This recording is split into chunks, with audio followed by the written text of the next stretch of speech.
It's emergency pod time, folks. That was a day that a lot of things were unexpected. Welcome to the emergency podcast version of the Tigers Minor League Report, presented by FanDuel. I'm Rohelic. Still alongside me is Brandon Day. Chris Uper should be here in a second. And it's one of the most chaotic days in Tigers offseason history, as pitchers and catchers are set to report tomorrow. We just talked to Ryan Garko, and that will be available first for our Patreon supporters and everyone else on Friday. Thanks to everybody we got a couple participation questions from our fine Patreon folks, and thanks again for answering the call for that. But we'll talk about the FanDuel odds of what happened today.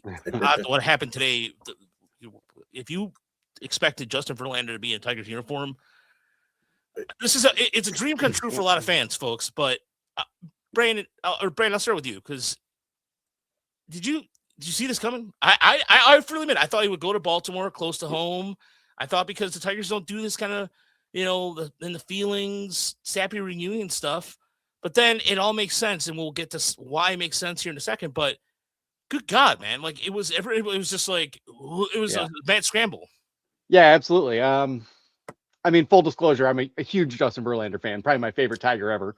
And so I can't help but be like super thrilled. But yeah, we've talked about it, quite a bit the last 2 years. And it was just always like, I could understand what the reasoning for shying away from it and being a little bit, concerned about a situation where, like, he comes, he's back, everybody's excited, and then he doesn't pitch well, and it's a mess. And you ultimately have to like release, like a franchise icon. All that stuff is a little bit scary, but circumstances have just aligned. We shout out to Evan Petzold for some good groundwork to kind of get the scoop that that Reese Olson was not on track to start the season, and as we found out today, it's worse than that, and he's going to miss the whole year. We kind of knew that was coming, and they went ham to address the situation. And shout out to Chris Ilitch, because I've beaten him up for 2 years now, and Scott Harris too, really, that they finally kind of recognize the situation, recognize that this is probably the last year of Tarek Skubal. We can talk about the broadcast situation, but the Tigers are on their own now. They're not just getting a contract and then it's on FanDuel Sports or Bally or anybody else to sell the broadcast. They have to sell it themselves. So there's business reasons behind this as well. But yeah, I'm stoked to have him. It's going to be fun. I'm very interested to see him kind of like just the visuals of Justin Verlander, like joining this team and like pitching to Dylan Dingler and Jake Rogers, who he was traded for, working with Chris Fetter. You have AJ Hinch and Framber Valdez and Justin Verlander all reunited again, all former Astros at one point. So, there's just so many different angles, and I'm sure like we were today scrambling, trying to write as much about it as we could, that, the entire Detroit sports world and MLB world in general are, tripping over themselves to enjoy just having this story to write about. It's as good a reunion story as you're going to get. Clayton Kershaw never left the Dodgers. Max has been all over the place. Justin Verlander coming home to Detroit is pretty huge. So all together, a heck of a crazy day. Well, folks, I'm glad that people like the mustache. And there's a reason. I just wanted to do something else like for 26. It's going to be the handlebar. Everybody's going to ride the handlebars to a World Series. Woo! No, I'm just joking. A little bit. But no, Chris, what about you? Like, you same thing. You just sent me a holy shit moment, like, text. And I was like, because I just got back from my desk. I'm like, what the hell? My phone I was doing a meeting. And so it was going, and I was like, it was going on. Go ahead. Well, I talked to you a little bit before this. In the last couple of seasons, we've had a couple times where like the things that fans really seem to want, and we're up here saying like, nah, it doesn't really make a whole lot of sense. Like, it didn't make a whole lot of sense for them to re-sign Jack Flaherty, and then it did because he was cheap and it wasn't a long-term deal. I'm like, it didn't really make sense to go after Framber Valdez, and now it does because, well, you get him a short-term deal, and like you said, Brandon, like there's so much that could theoretically go wrong with bringing Verlander back, and we've touched on it before, like.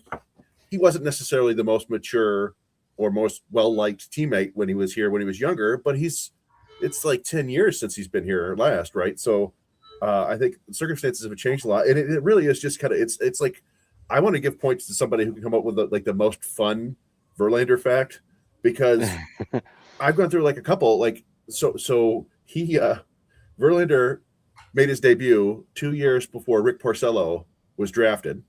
Rick Porcello and Verlander pitched together for 6 years, and Rick Porcello has been retired for 5 years. And Verlander's back. And the other one that my buddy Rob was like, you should have a segment where you go, is this pitcher better than Bonderman? And you go back to the day, Verlander and Bonderman were like the dual young aces. They were going to be the 1-2. Verlander is 4 months younger than Jeremy Bonderman. Bonderman has not pitched in 13 years. So I don't know. It's wild. It's something I didn't expect to see. Another one that Justin Verlander was drafted like 2 months after Kevin McGonigal was born. Yeah. No, that's crazy. Yep.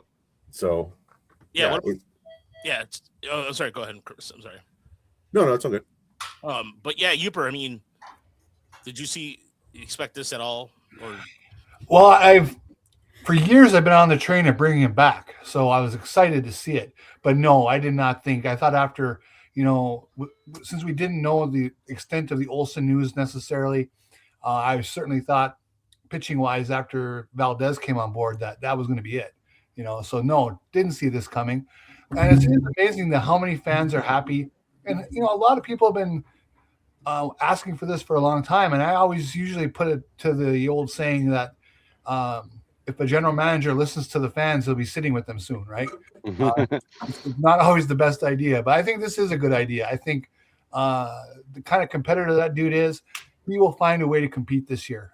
If he stays healthy, he finished last year pretty strong. I think he can continue to do that. He's going to be so motivated. I think that's the thing. I don't think there's anything else that he could have done or anywhere else he could have gone where he would feel the way he's going to be feeling over the next, 6 weeks, and just bringing that level of, excitement and enthusiasm at this point in his career, it can only be good for him. And, you can kind of see how bad he wanted to be here by the deal, right? Like he's getting $2 million, they're going to push 13 million off till 2030 and beyond. He knew they couldn't afford to do a whole lot more, in a big way with the payroll already, kind of brushing the luxury tax here. And, he obviously wanted to be here. He said something, along these lines in the offseason, like, I kind of reached out last year, they didn't seem to have much interest. So, I think he's always kind of, wanted his career to kind of end this way. We get the queen back, authoress of the greatest tweet in Detroit Tigers history. He's a young father. Well, he's not that young, but he's got young children now. Definitely a much more mature, character than he was, in his days with the Tigers when he was the Ferrari driving hotshot. And everything you've seen from him with the Giants and the Mets and the later period with the Astros. He was a good teammate. Always talked about mentoring, the younger guys around him. Obviously Hunter Brown and Houston has had a lot to say about Verlander's impact on him and all that. So, he definitely, he knows his role now, is I guess how I would put it. He knows he's still lucky to be pitching at this age, lucky to have a chance to come back and compete with the team he grew up with. And I think we'll get the best out of him, whatever that is. And, they signed Alex Cobb last year, kind of with the idea that like, okay, well, when he's healthy, he probably will pitch fine. And if he's not healthy that much, that's okay. We can just stash him on the injury list. It might work out the same way. Like at any time Justin Verlander has an ouchie in his neck, I'm putting him on the IL for 10 days, or 15 days, and calling up, Montero or whoever else it is. You can take every opportunity to nurse this thing through the season and keep him as healthy as he can be. And, and that allows you to use your younger options, whether it's Melton or Montero or whatever they decide to do. Mike, I gotta ask you this. You were barely in high school when he was first as a rookie season, Mike? I was a freshman in 2006, right? Freshman in high school. That's right. Okay, all right. I thought for some reason I thought you were in 8th grade or something. But what is this? Well, that's 1 year difference, right? Yeah, I don't know. Close. Yeah, maybe junior. I don't know. I'm talking on my ass here for a second, but no. But how stoked are you about this? You represent a whole different type of vibe. Well, the rest of us. I think it's like this is the perfect situation for both sides right now. It's just like, it's the right time. I think in years past, when people wanted Justin Verlander, they wanted him to come back and be Justin Verlander. They wanted to be like, oh, we need the pitching. We need another front end guy. And I think that's what people were looking for in years past. But this year, that's not his role. Brandon was talking about it. Like he understands his role. His role is going to be 5th starter. I would not be surprised if we see Justin Verlander start skipped because he's 43. Like, he doesn't have to be that guy. And I feel like for him, there is, I mean, you said he was motivated, but I don't think it doesn't matter how he does, like, from his perspective, I guess. Like, he has already cemented a legacy here, right? Like, having a bad season is not going to change anything else. So, like, for him, it's a win because if this is it and he doesn't have it anymore, like, that's okay. He's back with the franchise that's just happy for him to be there right now. But if he is something, he's going to contribute to a top-of-the-line rotation. So it's the perfect situation for him to come here now on a one-year deal. It's just like the perfect storm of, I don't know. I think I wouldn't have thought it made much sense in years past, but it makes sense right now. And I don't know. I've moved on from Justin Verlander because I've had Scooble on my team for a while. Like, I'm not like in awe. I'm not like, oh my God, I can't believe he's back. But like, it's definitely going to be interesting to see him back in Detroit for sure. And here's the thing that it cracks me up about 2 weeks ago, not even 2 weeks ago, Scott Harris. I mean, the Athletic gave the Tigers a C- or C+ or something like that for their grade.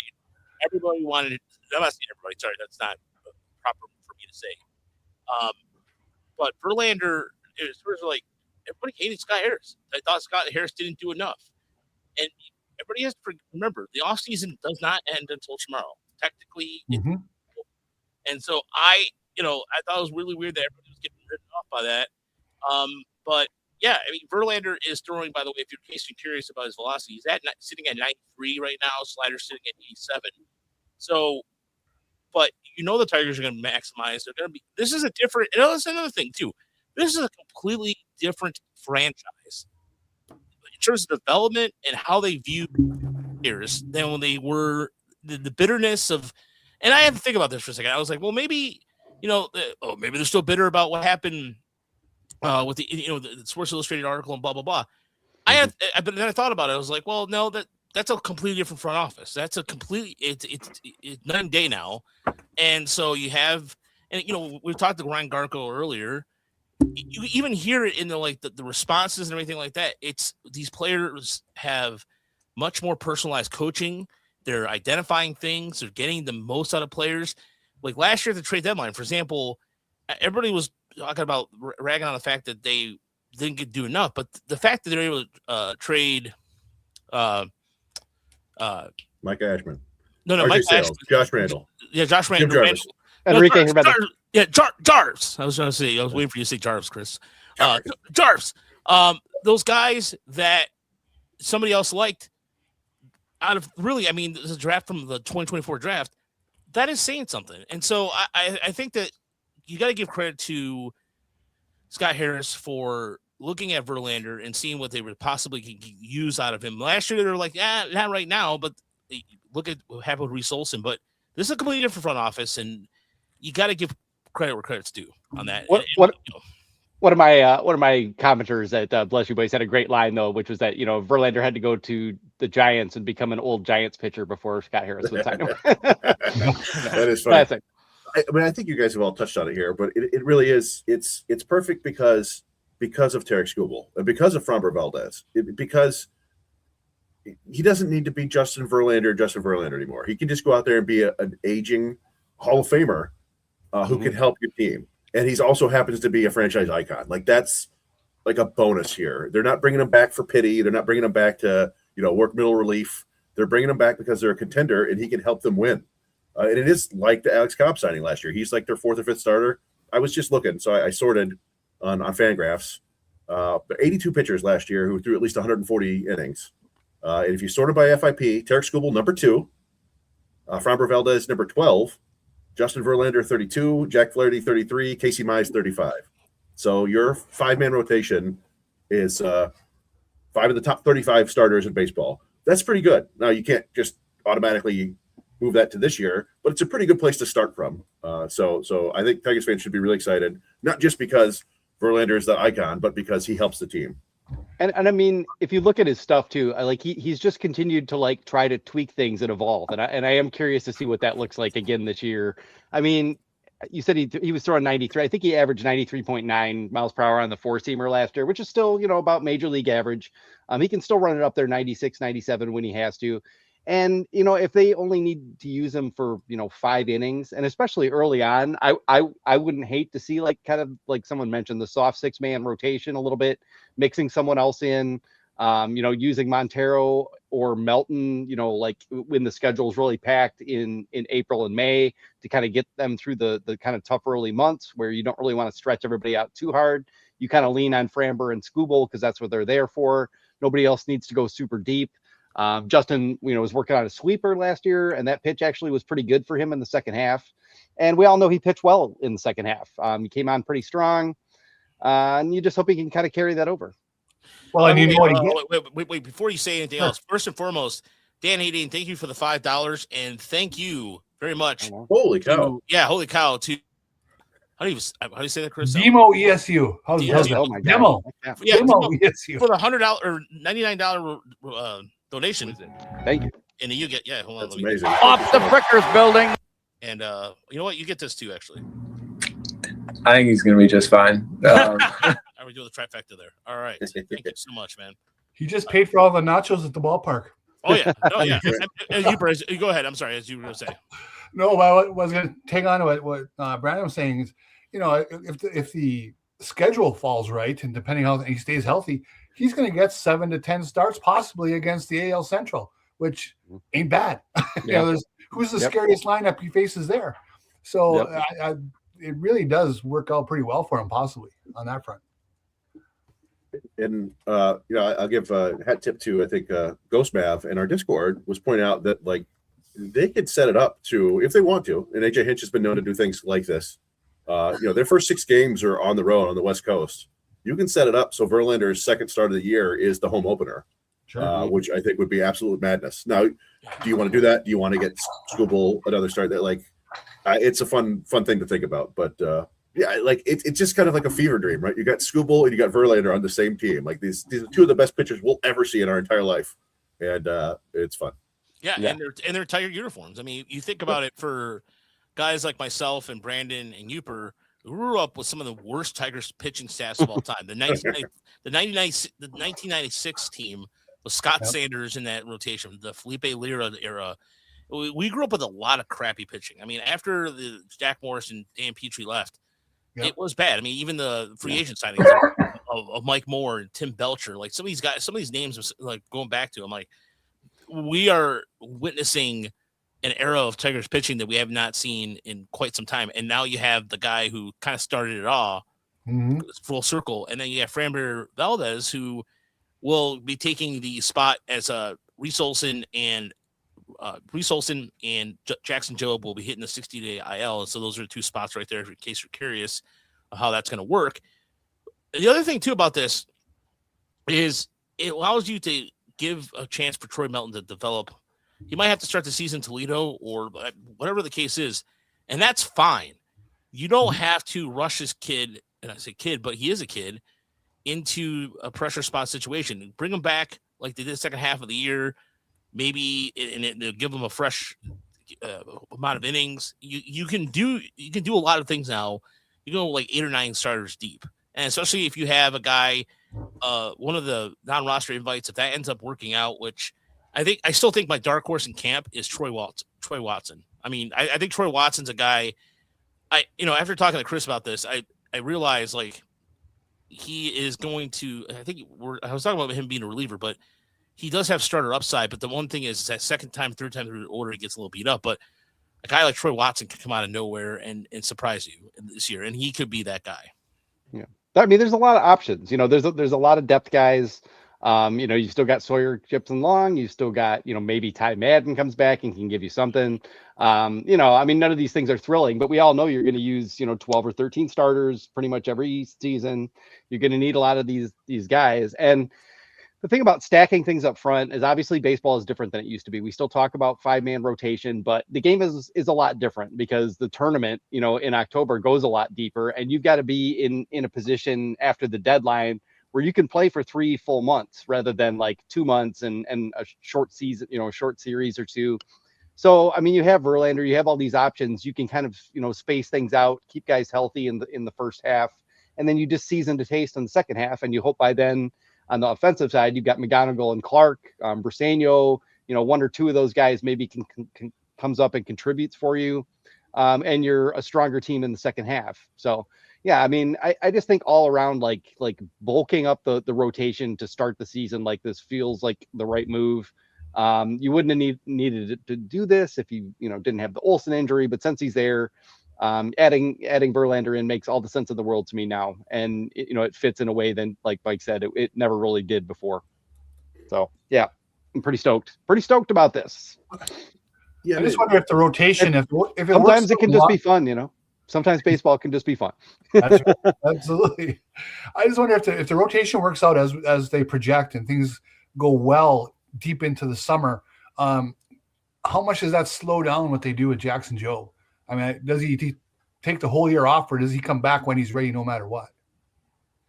I mean, I assume they're going to use him in the bullpen probably, right? Unless he absolutely looks great and everything is just rock solid. So yeah, I mean, you would think they know that the rotation beyond this year looks rather sketch. So they can't go risking the Golden Boy again. That would be bad. So yeah, it'll probably just come down to them trying to take it like they would with anything else and just trying to make sure he's 100% good to go, I would assume. Yeah, and I've already heard rumblings that Job's recovery is going very well. Like it's the time, like it could be one of those shorter timelines, but even still, I don't think you rush him back. Like you get him back, maybe get him throwing 3 innings at the most, right? Like at a time down in the minors, and maybe comes up and he's a weapon out of the bullpen. And it's like those, like it is kind of wild thinking about how many important innings Troy Melton handled at the end of last year into the playoffs, and now he's emergency starter. I mean, having him in the bullpen makes you a better team, but I think it's more valuable for the organization to continue using him as a starter in AAA, as much as that might be a bummer. Yeah, just because we know that starters get hurt. You're not going to go through a full season. Cutter Montero has like 160 innings the last 2 years, and he was not in the rotation either year.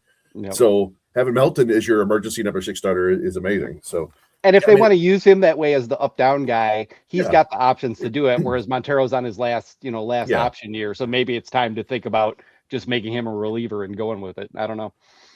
Yeah, and I guess one thing we should discuss here, and this is somewhat bittersweet. We've touched on it a little bit here, but Reese Olson, there were rumors and worries there, and yes, he's out for the year. And beyond that, this is a shoulder labrum surgery, which unfortunately has about a 67% success rate, meaning about 2/3 of pitchers who have this come back and pitch again. So there's like a 1 in 3 chance we never see Reese Olson again, unfortunately, which really sucks because he's a talented guy, and you hope he's young enough. You hope he can work through it, but the shoulder is a tough one. So that part of this really sucks, and it almost feels like we're not mourning him properly here because of all the celebration with Verlander and Valdez. Yeah. I mean, I'm trying to be optimistic about it, but yeah, I mean, it's definitely a serious situation. And as soon as as soon as we heard that there was still shoulder trouble, the second straight year, it's been 7 months since he went on the injured list or whatever, 8 months since last July. It's going to be surgery, and it's not going to be pretty. I was kind of hoping for more of like a rotator cuff, clean out some bone chips or something like that type of situation. But yeah, the labral tear is not an ideal one to go through. So we'll just have to hope for the best there for him in the future. Is that the similar injury to what Chris Archer had, or Archer had, or am I thinking? He had a shoulder issue, but I can't remember if it was specifically like the labrum or what. Yeah, I don't remember. I didn't go back and look at a ton of them. I did do I went looking for success stories, right? And there are some. Trevor Hoffman tore his labrum when he was 35 and came back and was good again for like 4 more years. And Chris Carpenter, with Blue Jays, then Cardinals, tore his labrum and then had complications, basically missed 1.5 years and came back and managed to win the Cy Young and have, make a couple All-Star appearances. So it's not a death knell by any means. The one Rays. Yeah, it was thoracic outlet. Yeah. Thank you. The the one thing, and somebody pointed out this in the Discord, and I forget their name, but they also pointed out that Hoffman and Carpenter were both pretty big dudes, and Olson is not a very large guy, and that's always been a little bit of the concern. But yeah, I don't know. It's a bummer. Hopefully he comes back healthy, but yeah, certainly a downer there. Yeah. Yeah, and this is where you can, again, the philosophy, you can never have enough pitching, but it's also, it'll be interesting to see how if there's anything like if they I don't want to say experimental surgery or anything like that, but I'm always curious with the way advances are every year. I feel like every year there's some sort of advance with that. So maybe it's something comes up. Well, and he had the best guy, right? Kevin, the shoulder meister. Yeah, the shoulder meister. So, he's getting the best surgery possible. I don't know, maybe JV knows some European clinic where they can put his blood in there and infuse it with, midi-chlorians or whatever the hell they do over there, and see what happens. Little robots, yeah. I think it's adrenochrome, right? Isn't that what they Yeah, there you go. Nanobots, adrenochrome, midi-chlorians. Yeah, the triple cocktail. Yeah, but yeah, I think we've properly mourned him now. We get back to being excited about Framber Valdez and Justin Verlander. Yeah, traded out the rosy-faced young pitcher for a dude in his 40s. Like, it's just weird when you put them together like that. Like, wow. The average age of the roster probably went up a full year from that move. Huh? Yeah. A couple of big Verlander or big Astros champions here on the team now. So yeah, on the plus side, like all these Verlander articles I've had in my head that I've wanted to write for so long. Just look out, folks. I'm sorry, it's all coming out. I've always wanted to go back and like look at the way they handled him and like his arm angle and stuff in 2006 and 2007 and just tear him to shreds for that. I've got my hey, it's stupid that we don't count postseason in terms of guys' all-time stats article. It's all coming. I'm excited. By the way, what's the over/under on camera shots of Verlander and Skubal sitting next to each other on the bench? Oh God! Well, if FanDuel had something like that, I hope that they should on their website, because that's a prop bet that put it over. It's going to be rich in nostalgia this year, and as well. There's going to be that stuff. There's going to be like him hanging out with Riley Green and teaching Troy Melton things. They should show the immaculate inning to Torque and Green and have them like react to it. Hey, Tiger social media, hit me up. I've got ideas. Yeah, use the member berries from the South Park episode. Well, there was that cool. Skubal seemed excited. He tweeted out a GIF of Verlander celebrating, and that's fun to see that. Yeah, I prefer this to. Did you know Matt Stafford and Clayton Kershaw were? Cool. Much prefer this. I'll take all this over that. Yeah. By the way, so with the official signing of Framber, Tigers forfeit their third-round draft pick. The Astros will be gaining the 134th pick in the draft after losing a qualified free agent. And so, I was wrong about that. It's not their third overall pick because that is a competitive balance pick. You don't lose those, so it's actually their third pick. So they still have 3 picks in the top 70. Yeah. Everybody was wrong about that, though. The beat writers, everybody initially. I did the exact same thing. I just, that the competitive balance picks are protected for revenue sharing team, I guess is what. And the third round pick, it's not a nothing burger, but it's not a big deal either when you consider what they got and the length of contract they got for Valdez. Mm-hmm. No problem. That's the sort of move you should make, right? Yeah, absolutely. If you're competing, this is not something you're not going to clutch your third round pick and be like, oh no, exactly. Gio Arriera, we need him. And oh God, Gio Arriera. Another little thing about this is that, there are some concerns about Framber Valdez just being kind of a hothead in general and maybe like not vibing with the clubhouse or whatever. And so it's not a bad idea to have JV there as well. They know each other, they respect each other.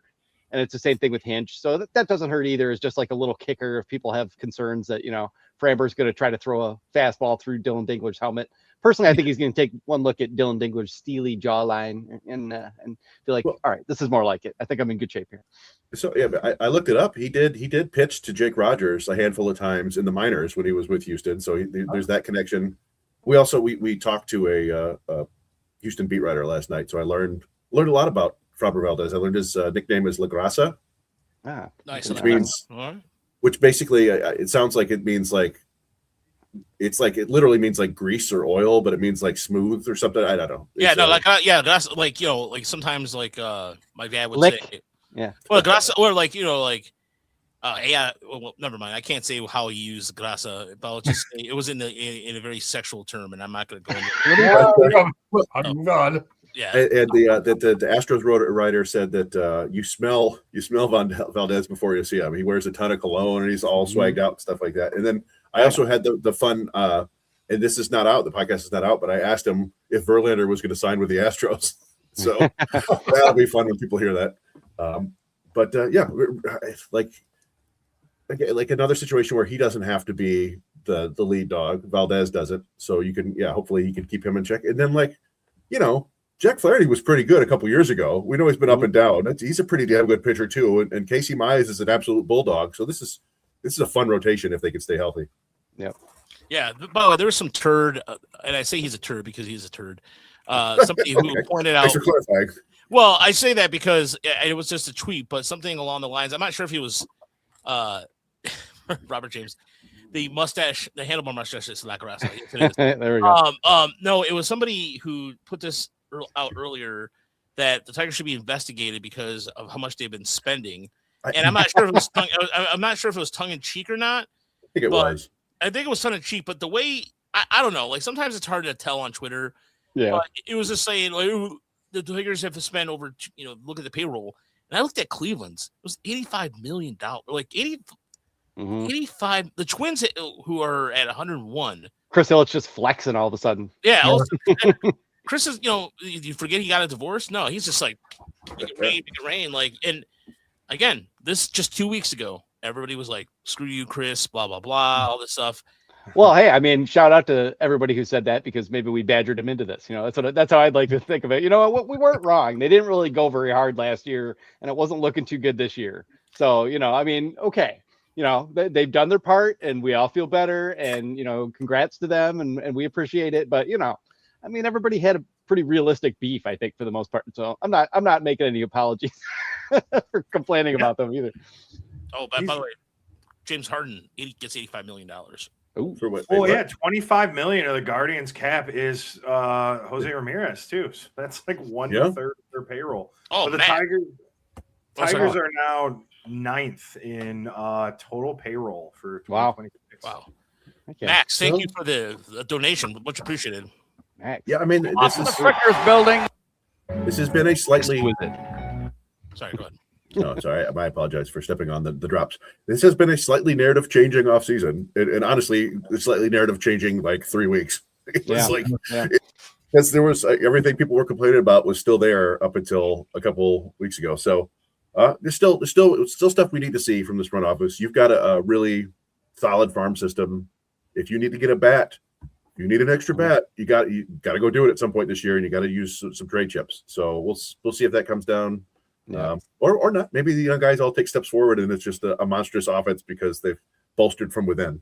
Yeah, they wisely held on to everybody and, Max Anderson and how you leave Rake and everybody else, But yeah, I mean, they can't really go through this thing again and where Malloy and then Young kind of lose their prospect value and just kind of end up in that weird middle zone. It would be great to see Scott Harris pull off kind of a big trade. I know some people are kind of speculating already that like signing all this pitching, well, now they're going to trade, whatever, Melton or Cater Montero and Colt Keith for an infield. I don't think so. I think this is pretty much what it is. I mean, I'd love to see a better defensive infielder who can hit, but that's just probably not in the cards right now.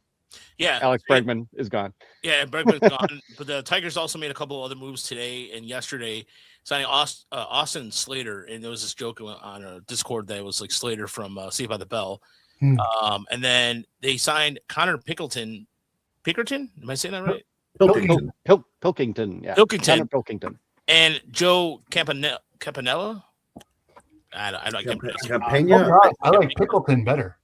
Yeah. I think we should go with Pickleton. And those are both minor league signings. And so for Joe, by the way, Joe is a independent league signing who actually is a US PBL player. So he did play for the Utica Unicorns. So if anybody locally speaking, Joe was he was from Slippery Rock, which is that university that they use all the time at Michigan games? Yep. Okay, so Slippery Rock. Yeah, so Slippery Rock, he was there, but he also played. Yeah, he played in 2019 for the Unicorns. He's been in indie league ball for a while now, and continuing to scout the Northeast because he's a Northeastern guy. Yeah, so he's a shortstop catcher. Bringing in all the Michigan guys. You know, Dugan Darnell's back from Northville grad. Jalen Evans they picked up the other day. Detroit guy. Pretty good. Yeah, Mike, you got the Unicorns hat there? Oh, absolutely. I like unicorns, but that's like a whole nother thing. Wait, you like unicorns? Like you're one of those like My Little Pony people? Like dude, no, Roger. I know. Why would a horse have a stabby device on its head to murder things, to hurt things? Why are unicorns marketed to little children? I don't get it. Why is it a little girl's thing? They're literally death horses. So yes, I in ancient times they just rode around with like leopards, just stacked up like skewers. You know. Yeah, right. It's the official national animal of Scotland. Scotland's not a soft country. Sword horse, Matt. What was it? Yeah. No, Mike Sobrano. That, I mean, the other thing along these lines. Shout out to my boy Rainbow Dash. All right. The Pilkington thing, like the Tigers really, they just went bonkers with these kind of AAA veteran arms this offseason. Yeah. Like I don't know if it's a response to what they did at the trade deadline last year, where they're like, we're just not going to get caught without some relief options. But I have absolutely no idea where they're going to fit all these guys. I assume half of them are going to end up in other organizations. Sure. But like Phil Bickford, like all these people that you've heard of before and have seen some time, and other guys who are still in the system, like Ricky Vanasco. Yeah. There's just so many options now. I don't know how the hell they're going to work through it and figure out who's useful. But I like a sicko. I went through and wrote up. I was pretty good. Oh yeah. I wrote up all the non-roster invitees over at Blashy Boys. So you can look through all that, and the thing I keep seeing is plus extension everywhere. Yeah. You know, plus extension guys all over the map. They just love themselves some plus extension, and if a guy can stride way down the mound, they're all excited. So. That was a good article. Scott Efros, I mean, before he got hurt a couple of years ago, he was a usable relief pitcher. I mean, if they can get that guy healthy, who knows? Cole Waits too. I mean, Cole Waits had pretty nasty stuff when he was with the Giants, and I'm sure Scott Harris is like, let me bring my boy back and see if we can get him healthy and stuff. So, and I like the Connor Pickleton. I said it another different way, but the reason why I like him is that outside of his walk rate, his strikeout numbers, he had a K per 9 over 10 and just short innings of work, but he's a guy who can get strikeouts. Good fastball, slider. I thought his changeup was really good too. So he does have a good changeup, and that's another one. The Tigers love the guys who can get either handed hitters out. So he's sort of like what I had hoped Jared Schuster would be when Jared Schuster was drafted. Big fastball, changeup guy, slider's decent, could work. Could be useful at least. I just thought like you sign a bunch of these guys, you only need one of them to work. You sign 8 of them, one works, you're a genius. And if you get the 20 greatest innings of Sean Gunther's career from one of these guys, you really got something that might help you down the stretch. Yeah. And I mean, we do this every year. Everybody looks at all these guys and they're like, "Oh, these guys all suck." And it's like, well, yeah, they didn't get a major league deal. That's just how this works. You're just kind of sifting, trying to find that one guy. I mean, Dietrich Enns worked out last year, just not so much for us. Matt Gage was decent. They have some ability to find these guys. So PJ Poulin was all right for the Nats, I think. Yeah. No, it's they're just, somebody said Tigers have more arms than that reminded me of the guy Raj asked me about earlier today. He's like, who the hell is Inohan Paniagua? I'm like, they did this in the minors too. They added a whole bunch of minor league arms. So they're not messing around with the depth. We'll see how it works out. The problem is a lot of those arms are just hacked off in the surgical department right now down in the lower minors, like all those guys. So they have plenty of room to add some guys until we start seeing some of the draft picks who the prep picks who've been all injured basically start to come around. So they need arms. Garco seemed pretty. He wasn't optimistic, but he was optimistic, but like. He was like, we're going to get Hall and Scheffelbein and Rayner healthy and get that 2025 draft class going this year. And so, that'll be huge because that's 3, top 2-round picks. And obviously Rayner's in a different stratosphere, but getting those arms healthy just to have, if they show promise this year, then those are solid trade chips even. So like, it's be a lot of that, but a lot of veteran depth all throughout the system now. Yeah, and that's where like it's funny. Chris and I are doing our mock Erie Toledo rosters, and we're working on it right now. And I've already had to change my Toledo Erie already 5 times in the last 24 hours because I thought I said it to Chris, and I was changing the format, and then all this happened today. I'm like, crap! Like it's so. I know it's only 1.0. I mean, we can have many chances at it, but one of the things that we were trying to get with Garco was, as far as like we were joking around about West Michigan and some of the strides that some of the infielders made, like Jack Penny spoke very highly of Woody Haneen, who never played the outfield last year and did a good job of stepping in there. The versatility, and that's what the Tigers it continuing the philosophy of having these players that are very versatile, and it's showing this offseason too. And so I don't know, like that's I'll leave you guys with this before we get out of here. Do you think where the Tigers stand right now, as far as on paper? Obviously, I think they're going to win the division. We all think they're going to win the division, right? I mean, that's still the case. But is this enough to knock off a team like Toronto and Seattle? Seattle just got Brendan Donovan, which we haven't even discussed, and that's a good pick. Seattle has had a really good offseason. They've continued to reinforce what they're trying to get back to. They were pretty close on beating Toronto last year. They weren't too far off. So I don't know. In terms of like Central aside, where do they stack up with the rest of the American League? I don't understand, why can't they take at least one more step than they took this year, right? Get to the ALCS. If they get there, they're in the Final Four. That's not bad. I mean, that's, everything from there is pretty much a bonus. I mean, I'll just point to what I was saying earlier, like the first half, like you got to get through that, and then you season the taste and go from there. The thing that the Tigers have that these other teams don't have is that we've got McGonigal and Clark, and maybe one of those guys can help carry you down the stretch and into the postseason. So, I mean, teams evolve over the whole course of the season. So right now, I don't think they're the leading team in the AL. They're one of them, but I mean, things will change a lot, and I think they're well positioned. Like last year, the only prospects you really had was Job. We all knew Melton could maybe contribute, at some point down the season, but you didn't have like a stack of good prospects who all might help out. And now they do. This is the season where you might be able to get, help from Max Anderson or Hao Yu Lee or somebody else. So, yeah, I mean, I think that all bodes well for them, even though this offense is still like, more kind of like above average than like really, really good or great. They have their flaws. It's, center field, shortstop are going to have questions. It's not a perfect roster, but I think they're in a position to have a good first half and make some adjustments and maybe get the help they need that other teams can't really look forward to adding out of the farm system as they go along. So all that gives me some optimism. My expectations are ALCS after this. Like after that, before this flurry of signings, I mean, I talked about it a lot on the podcast in the past.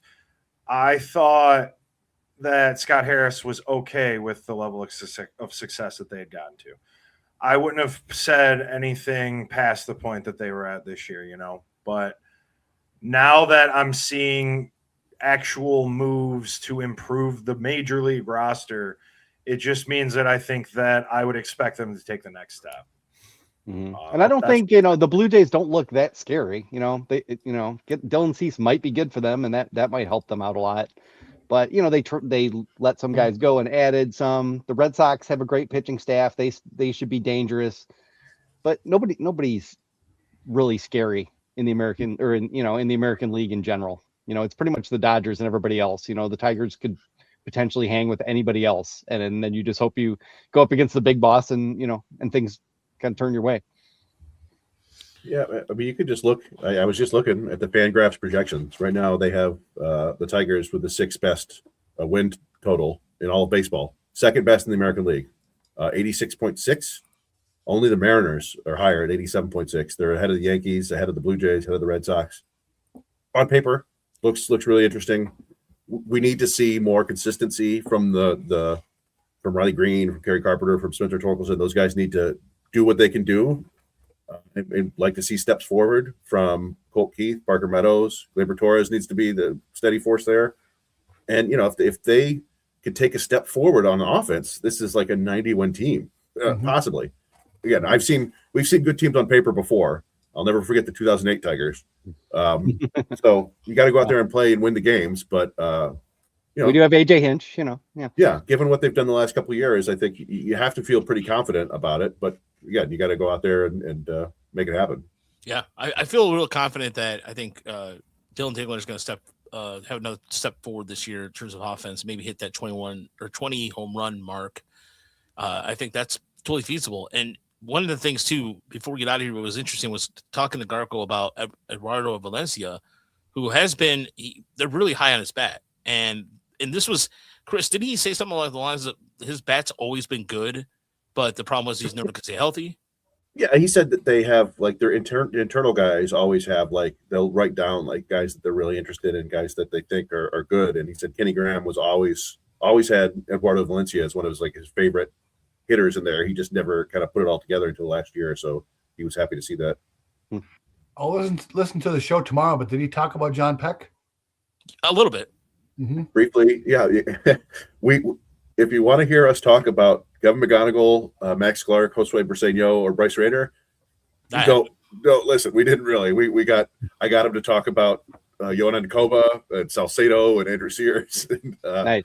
I mean, the big guys we all know. There's 10,000 articles all saying the same thing about Kevin McGonigal. He's a freaking monster.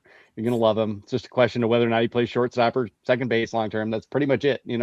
We've all said it to death. So that's good. I'm glad you guys went deep dive on him a little bit. Well, and then one other thing I'll say, and I think this might be an organizational philosophy, and it might explain why we haven't seen them chase velocity and stuff. He mentioned a couple times what we're it came up with Elisalt. It came up when we talked about Jordan Yost. It was absolutely baseball hipsters. Yeah. Look at the mustache. He basically was talking about you got to let these guys grow. We don't want to force it. We want to let them. They're young. They've got room to grow. Let it happen. Let them get stronger naturally. He said basically they're not they don't have Elisalt in a velocity program. They're like his brother threw harder. We think he'll throw harder, but we're not going to force it. So I think that might be an interesting philosophy from them because you see so many other organizations kind of chasing strength and velocity, and they seem to want it to come naturally. They still care about nutrition and the weight room and all that stuff, but not really going overboard. So not trying to force it. Yeah.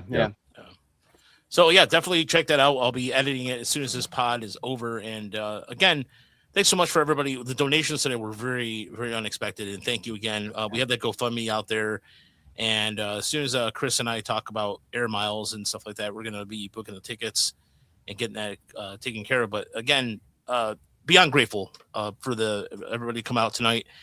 Check out all our great stuff over at blessyouboys.com. Brandon, what do you have going on over there? I'm just desperately trying to keep up with all this and still keep churning out ProSork reports. I got a long way to go, guys. I'm going to be a real busy man next week or two. If you need some help, man, I'm doing reports myself. So if you need any assistance, just let me know. Right on. Yeah, we can check back and forth. But yeah, it's just me bleary at 2 a.m. Okay, more Roberto Campos. I'm almost into the 40 pluses, and then it starts to get more fun and easier there. Yeah, I don't have to go back and watch that much footage of anybody else, but yeah, I've watched an inordinate amount of minor league ball over the last month, looking through box scores. Okay, I want to see this game where they had a really bad game and this game where they had a really good game, and then hunting it all down.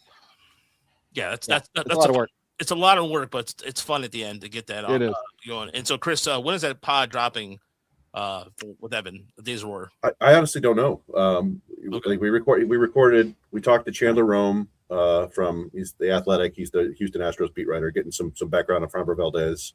He also talked to Lance Brzdowski. I couldn't make that when I was at work. And he's one of the best in the business at breaking down pitchers and talking about what they're doing and stuff. So that should be fun. If people don't follow Lance Brzdowski, they really should. His YouTube channel is freaking awesome. It's a phenomenal job. And I don't even read the Driveline blog anymore because he explains things much more succinctly. And I used to go down epic rabbit holes over there.